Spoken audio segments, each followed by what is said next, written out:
दोस्तों आज की सबसे बड़ी खबर आ रही है। ये खबर एक स्पेकुलेशन भी हो सकता है और ये खबर सही भी हो सकती है। सितंबर 18 को अगर स्पेशल सेशन में इंडिया का जो नाम है, जो इंडिया एक बहुत ही पॉपुलर नाम है, वो नाम चेंज करके भारत कर दिया जाए, तो क्या इंडिया जो एक नाम दिया जाता है क्या वो भारत हो जाएगा, या फिर क्या हम हमेशा से इंडिया भी बोलते आए हैं और भारत भी बोलते आए हैं?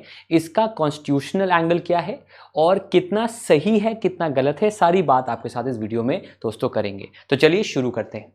सबसे पहले दोस्तों ऐसा कहा जा रहा है, ऐसे पॉलिटिकल गलियारों से खबर आ रही है कि जो भारत के प्राइम मिनिस्टर हैं वो एक रेजोल्यूशन मूव करेंगे स्पेशल सेशन में, जहां पर भारत, इंडिया को भारत के नाम से ही कहा जाए, इस पर एक लॉ आएगा। और ये हो सकता है उस 5 डे स्पेशल सेशन में जो सरकार ने प्लान किया है पार्लियामेंट में, जो कि सितंबर 18 को स्टार्ट हो रहा है। इसको लेकर असम के चीफ मिनिस्टर का भी बयान आया है। उनका बयान आया है, republic of Bharat happy and proud that our civilisation is marching ahead boldly towards अमृतकाल।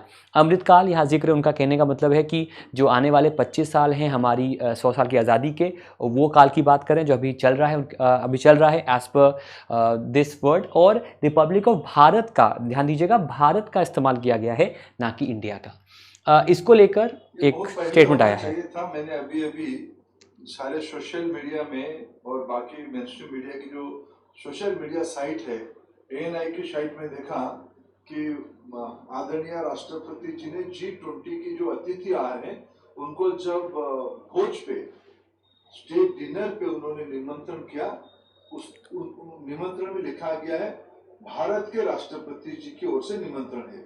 ये मन को बहुत संतोष देने वाला सूचना है। भारत हमारी परिचय है, इसको लेके हम गर्वित है। हम कहते गर्व से कहो हम भारतीय है। तो भारत के नाम को राष्ट्रपति जी ने प्रायोरिटी में ले आया।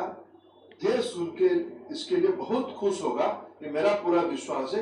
देश में ये सारे हम जो कहते हैं कि हमको दासत्व की मानसिकता से बाहर आना है, कॉलोनियल माइंडसेट से बाहर आना है, ये उसके लिए सबसे बड़ा स्टेटमेंट है। तो आपने भी सुना कि ये स्टेटमेंट दिया भारत के शिक्षा मंत्री, भारत के कौशल मंत्री धर्मेंद्र प्रधान ने, और उन्होंने कहा कि ये उन्होंने भी सुना सोशल मीडिया वेबसाइट से और अलग अलग पैनल से कि जो इंडिया का नाम है वो भारत का नाम होने वाला है। इनफैक्ट इनका कहने का मतलब ये था कि जो इनवाइट भेजा है प्रेसिडेंट ऑफ इंडिया ने, उस इनवाइट में प्रेसिडेंट ऑफ भारत लिखा हुआ है और उस पर इनका नाम भी लिखा था। तो ऑब्वियसली बात है, इनसे सवाल बनता था, बिकॉज उसमें लिखा हुआ है, जो मैं आपको आगे दिखाऊंगा अभी स्क्रीन पे आप देख सकते हैं, the president of Bharat request the pleasure of the company of, और यहाँ पर धर्मेंद्र प्रधान भी लिखा था साथ में, एट डिनर ऑन सैटरडे। और ये पूरी जानकारी यहाँ पर जो है वो दोस्तों दी गई थी।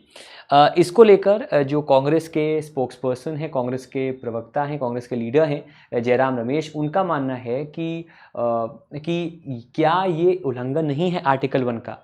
उनका ऐसा कहना है कि Bharat that was India shall be union of state.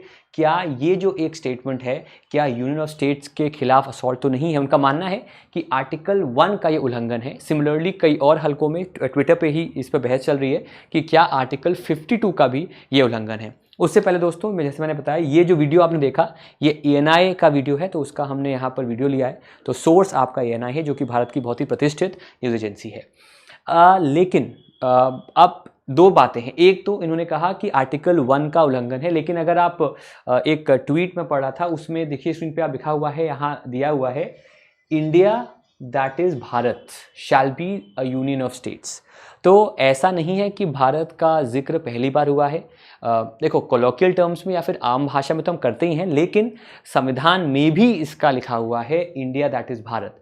तो ये कहना कि आर्टिकल 1 आर्टिकल 50 उल्लंघन है और फिर कॉन्स्टिट्यूशन में भारत का जिक्र होना, ये दो अलग अलग बातें। इस पर और रिसर्च नहीं कहूँगा, इस पर और चर्चा करने की बात है। लेकिन एज पर द कॉन्स्टिट्यूशन देखिए साफ साफ लिखा हुआ है इंडिया दैट इज़ भारत। तो भारत का मेंशन तो ऑलरेडी कॉन्स्टिट्यूशन में आपका किया गया है।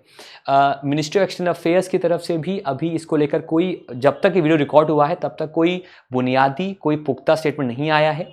और वो स्टेटमेंट का आने का हम वेट कर रहे हैं। लेकिन फिलहाल ये दो बातें सामने आई, एक तरफ ऑपोजिशन कह रहा है कि उल्लंघन है और एक तरफ उसी संविधान में लिखा हुआ है इंडिया दैट इज़ भारत। इस पे चर्चा और आगे करेंगे। अब सवाल ये बनता है कि क्या ये पहली बार हुआ है दुनिया में? ऐसा नहीं है, इससे पहले भी हो चुका है। इनफैक्ट यूएन ने अनाउंस किया था कि टर्की का नाम जो है वो आपका तुर्की नाम रखा जाए। तुर्की उन्होंने एक्सेप्ट कर लिया है और उससे नाम से रेफर किया जाएगा। इनफैक्ट जो गवर्नमेंट ऑफ नीदरलैंड्स है उसने भी अपना नाम हॉलैंड से चेंज करके नीदरलैंड्स कर दिया था। साथ ही साथ रिपब्लिक ऑफ मैसेडोनिया के लिए अपना नाम जो है वो कर दिया था रिपब्लिक ऑफ नॉर्थ मैसेडोनिया। याद रखिएगा आज का दिन बहुत इंपॉर्टेंट भी है बिकॉज 5 सितंबर को डेथ एनिवर्सरी है मदर टेरेसा की, that is the national day of charity. और वो मैसेडोनिया जिसे हम आज नॉर्थ मैसेडोनिया कहते हैं, जहाँ का कैपिटल स्कॉपिये है, वहीं से बिलोंग करती हैं। तो आज का दिन इनका जिक्र फिर से हुआ। श्रीलंका का भी नाम पहले सिलोन था 1972 में, और अब इसका नाम श्रीलंका हो चुका है। जबकि 2016 में चेक रिपब्लिक जो चेक रिपब्लिक है उसने नाम जो है officially changed check Republic name to चेकिया। तो ऐसा पहले भी हो चुका है। तो ये एक खबर थी जो मैंने आपको बतानी थी यहाँ पर। उम्मीद करते हैं आपको समझ में आया होगा कि क्या क्या स्टेटमेंट्स यहाँ पर दिए गए हैं और पूरी खबर यहाँ पर दोस्तों क्या है। इसको लेकर स्पेशल सेशन में क्या होगा उसकी जानकारी भी हम लगातार आपको देते रहेंगे। Thank you so much everyone and take care. Thank you so much guys.